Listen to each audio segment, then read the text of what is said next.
My name is Steve Nonn. I'm your Madison County Coroner. I'm going to try to educate you a little bit about the Coroner's Office today. My history, and this is a law enforcement office, ladies and gentlemen, make no mistake about that. I'm not a doctor, okay? My history is I have a degree in criminal justice from McHenry University. I was with the Sheriff's Office for 26 years. I left there as a lieutenant in the detective division. And I was also with the Major Case Squad of St. Louis for 20 years, and I was a deputy commander for the St. Louis Major Case Squad. When I was ready to retire, the job of coroner was open. It's an elected office. Dallas Burke was retiring, and that was a really perfect fit for me, because all those years that I was with the Sheriff's Office working death scenes, I was working with the Coroner's Office, because you come into these scenes as a team, okay?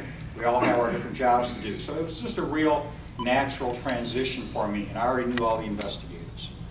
So fortunately I ran, the citizens voted for me, and I've been there since 2000, so I'm on my third term. 2000, I was elected in 2004 and re-elected in 2008.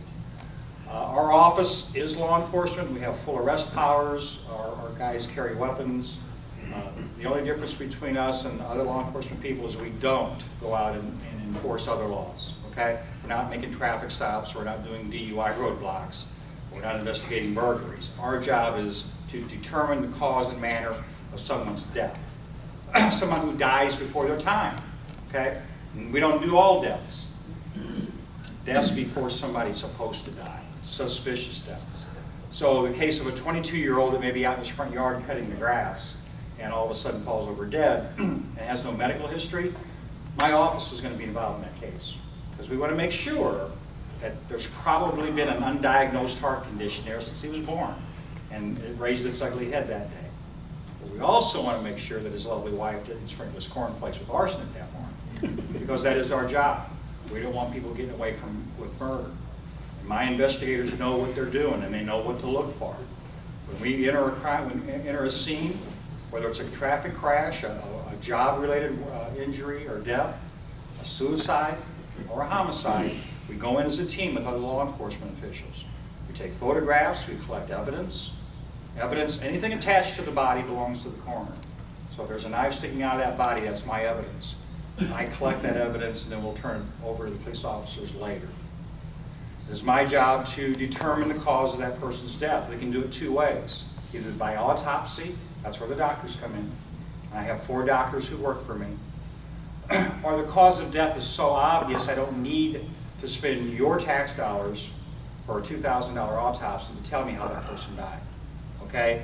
So an example of a traumatic injury where we may be in a traffic crash and body's here and head's there, don't need a doctor to tell me how that person died. Okay?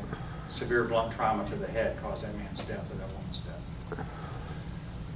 So, once we determine the cause and the manner of a person's death, then my office signs the death certificate. Okay, and then that allows the family to go through and finish off with the estate. Until that time, everything is frozen for that family. So we try to do these investigations as expeditiously as we can, as quickly as we can, but we don't want to rush to judgment on things. We want to make sure that we got it right. Okay? And that, again, is our investigation, along with law enforcement's investigation, and then along with anything that we send to the crime laboratories. These do take time, sometimes up to 8 weeks for us to get results back from our laboratories. It's not like CSI people. You know, let's take some blood from the scene and take it to the lab, and 10 minutes later, oh yeah, that's the DNA and that's a match. It doesn't happen that way. But here's the problem with the people who, the loved ones are left behind. They can't move forward with that person's estate until I sign a death certificate. But we're kind of hung up on this 6 to 8 week laboratory result problem. There used to be a time where I could not sign a death certificate until I held a coroner's inquest. Now the inquest looks very much like a trial. When the judge sits, I sit. You have a court reporter. People will come and testify under oath. There's a jury of 6 people there, 7 people. They listened to what we did, and then they came up with the cause and manner of a person's death. Okay, the cause, again, we're going to give them, because I'm going to have an autopsy done, or the cause was so obvious we didn't need that. So stab wound to the heart, gunshot to the head, cause of death. The manner of that person's death. Homicide, suicide, accident, natural, or undetermined. Okay, well, why are we involved in a natural death? Well, because at first we didn't know if it was natural or not. The guy cutting the grass. Okay, it did turn out to be natural. He had an undiagnosed heart condition. How do you not know how somebody died? Okay, well, an example is a drug user. Okay, drug users are traditionally depressed people. So during their drug use, they will make sometimes threats of suicide. I don't want to live anymore. I'm addicted to this drug. And so they threaten suicide. But they also abuse this drug a lot. So finally that final day comes where they've mixed up a deadly cocktail. They didn't know they were doing it. They took this drug, this drug, this drug, put it all in their mouths, drank it down with some vodka, and now they're dead. Okay, so now we have information during our investigation that that person used to say, well, I wish I would end it all. I'd like to die. Then you have the other family member said he would never do that. He was just depressed. So what do you got here? Do you have a suicide? Or do you just have an accidental overdose because the guy just abused drugs? And that was part of his lifestyle. And eventually, drug abusers will actually, that's how they're going to die. They don't mean to die, but they just take that last deadly mix of drugs that they don't know what they're taking. And they call that a polypharmaceutical overdose. Many drugs mixed into one and it causes the death. So in a case like that, you may not know. So you can put undetermined on a death certificate. That allows me to sign it. Fortunately for you citizens, and if you're ever in this situation, the legislature finally said 2 years ago, I didn't have to have a coroner's inquest, okay? If the cause of death was that obvious, I could sign the death certificate pending the results of my investigation. So in an instance, and this is a true story, 2 years ago, a man in front of probably this many people on his driveway took a gun to his head and shot himself, killed himself. Had this many witnesses, because the whole neighborhood was out there by the time, you know, it was a huge huge incident, 5, 6, 7 squad cars, fire department, ambulances, you know, in a small subdivision. So it brought everybody to the guy's driveway. Shot and killed himself, okay? Cause of death, gunshot wound to the head, manner of death, suicide, okay? I had to wait 2 months for me to sign that death certificate because I had to hold an inquest. But I couldn't hold the inquest until all results from the laboratory work was done, okay? Well, those are the kind of things that the legislature finally said, this is ridiculous. This family had to wait 2 months to get a death certificate and move forward with that person's estate. So now, as the coroner, I can sign that death certificate with the sufficient information, okay? So that's what we do. My department has 9 full-time investigators. Okay, the person I look for to be a full-time investigator for the coroner should, number 1, have police experience. Number 2, he should have medical experience. Why the medical part? Because we're always talking with doctors in hospital rooms and emergency rooms. You better know what they're talking about. The legalese or the medical leads. So if you've got both, if you've been a cop and a paramedic, you're a perfect investigator for me. And that describes 8 of my 9 investigators. Former cops, former paramedics, a couple of them were actually volunteer firefighters too. The only one that doesn't have the police experience has a degree in forensic anthropology. She comes in very handy when we have bone cases. Because any bones that are found in Madison County are brought to my office. Hey, human or animal? Human or animal? Okay, our forensic anthropologist can do that by looking at that bone. And the better forensic pathologist, if you have all of the bones, can tell you a lot about that body. They can tell you if they were left-handed, right-handed, male, female, if they gave birth to children or not, the race, height, weight, that sort of thing. So we also handle the bone cases. So that's a little bit about my office. The last thing I'm going to talk to you about today is the education, because that's part of my job as your coroner, to educate the public about what's going on, whether we're having a rash of deaths because of an infectious disease, or if we're having a rash of deaths because of drugs. Ladies and gentlemen, we're having a rash of deaths in Madison County because of heroin. Heroin, ladies and gentlemen. And it's in the communities that you never thought it would be. And we're talking East Alton, Wood River, Granite City, Highland, Troy, Maryville, Glencarp, from 18 years old to 50 years old. We just had an 17-year-old cheerleader from Troy overdosed on heroin, okay? Why? Let me give you statistics if you don't think we have a problem here. I brought these along with me today. But here they are. In 2008, we had 5 heroin overdose cases in Madison County. In 2009, we had 7. In 2010, we had 19. What did he say? He said 2009 we had 7 heroin deaths, and in 2010 last year we had 19.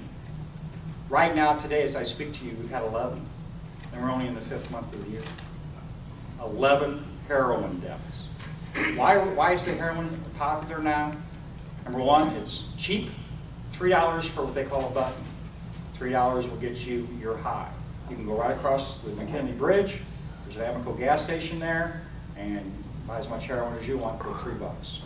Or I think you can get a six-pack of buttons for 15. I mean, it's like a 50-50 tickets. They're snorting it. Okay, it's coming through the straw. It's not that classic what you imagined in the 1950s, where they were in a flop house and the banded arm and heroin and black, because that was usually how it was described. Poor blacks, flop house, the belt, the needle.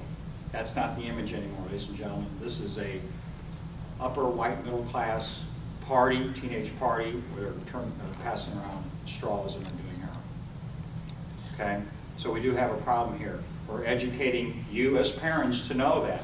Talk to your kids. Say, is heroin? Have you been at a party where there's heroin? You know? And more importantly, have you done heroin? Okay? Because it's becoming popular.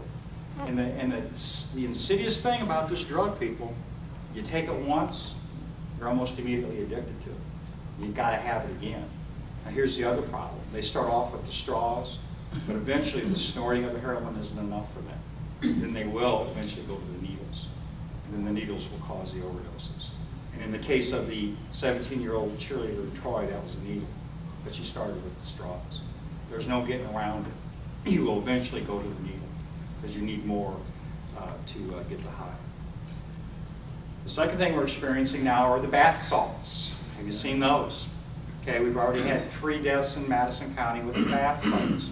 They're commonly available at liquor stores. They're legal for right now. Okay, Alton has just recently passed an emergency ordinance to make them illegal. Granite City has passed an emergency ordinance to make them illegal. And Madison County, at the next county board meeting, will be passing an ordinance to make them illegal. They're marketed under the names of Ivory Wave, Stairway to Heaven, Vanilla Sky. If you see these packages in your homes, marked as bath salts, then they're not taking baths with them, ladies and gentlemen. They're snorting them. It gives you the same effect as methamphetamine. They'll get very high, very nervous, nervous energy. They won't sleep, and very talkative, that sort of thing. And in some cases, they'll even hallucinate. So once again, already, these bath salts, we've had 3 deaths in Madison County, and at last count, we've had 7 overdoses where they've survived. So it's not a good situation with our youngsters, and I don't know what's going on here. And I could go on and on. I mean, there's some inventive stuff going on out here, ladies and gentlemen. Not only do you have the heroin and the bath salts, now our children have found out a way to get alcohol into their system without drinking it. Okay? Have you heard? I saw you just shaking your head. Okay? Guys don't know about this one? They're soaking tampons in vodka and then inserting it right into your bloodstream. Guess what happens? There's no smell of alcohol in your breath. You get the high. If you blow into a breathalyzer, you won't blow because it's not in your system. Now, if we take a blood test, it'll show that you're at an overdose level. And you come home from mom and dad, and guess what? You're high, but you don't smell like it. I mean, our teenagers they're coming up with all kinds of great stuff. Here's the other one. They're dropping it into their eyes. Vodka into the eyes. Okay, well, guess what's happening now? A bunch of people showing up at the emergency room with burned retinas because they're dropping it into their eyes. Again, just to get high and to hide it from mom and dad. So anyway, that's my joyous speech to you all today. We have a problem, ladies and gentlemen, right here in River City. But it's my job as the coroner not to not only educate you, but to be aggressive and to stop this. And we are part of an aggressive team. We have teamed up with law enforcement, we have teamed up with the state's attorney's office, Tom Gibbons, and we have teamed up with DEA, and we have teamed up with the federal prosecutor for the Southern District of Illinois, and we are treating each and every drug overdose now as a homicide, because we want to find out who supplied the drug to the person. So now when that heroin overdose scene is there, we're treating it as a homicide. We are taking their phones, we are downloading their phones into a special computer program. We want to know who's calling them and who they called the last time that right before they died, because guess who it's going to be? It's going to be the person that supplied the drug to them. And then we're going after that person. And the good news there is, if we charge them federally, you don't even have to prove intent. You just got to prove they supplied the drug to them, and they can get up to 30 years in penitentiary. Just to supply the drug. If you try to charge them statewide, you not only do you have to prove that they supplied the drug, you had to prove that they knew that it would do harm. But the federal law, you just have to prove they supplied it. We've already gotten 3 cases. We've charged 3 people already federally with supplying heroin to people who have died. Sir? With the rash coming out of St. Louis there, I mean, how do you trace it back to the drug dealer we're seeing on the corner? Is there any? We are doing that because they come up with nicknames. And the nice thing about it is the family will give us these names because now they've lost a loved one and they want it stopped. So they're saying black guy, he's called Big Bob or Big B. I mean, they've got all kinds of street names. But then we work with St. Louis City. Who's Big B? We know who Big B is. One thing will lead to another. And again, the good thing is federally, we can go across those state lines and go after these people. And again, the good news is that we've already had 3 people charged for delivering heroin to people who have died from it. And you've seen us on the news, I would think, because we did a big media splash. In fact, I was on Channel 5, I think, last week or 2 weeks ago. So that's part of it, you know, is to educate, let people know that, and let these drug dealers know we're coming after you. You know, in days prior, law enforcement kind of looked at a drug user as one more off the street. You know, we got one more off the street. It's not going to be stealing or robbing to supply his fix. We're not looking at it like that anymore. We're looking at it, this is a sad situation. This is a young person or a young girl that for some reason went the wrong way, and she deserves some justice. So we have a drug user dead, we're going to go out and find the drug supplier. And that's what's happening right now. We have built a humongous database already. I have a map that I just left. In fact, that's why I was late.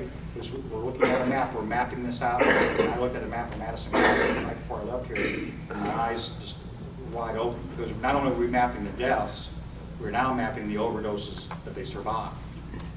And when you look at the map of Madison County and see all these little red circles, and then you see the black circles are the people, heroin deaths. The red circles are their heroin overdoses that survived. It was amazing. It looked like Madison County had the measles.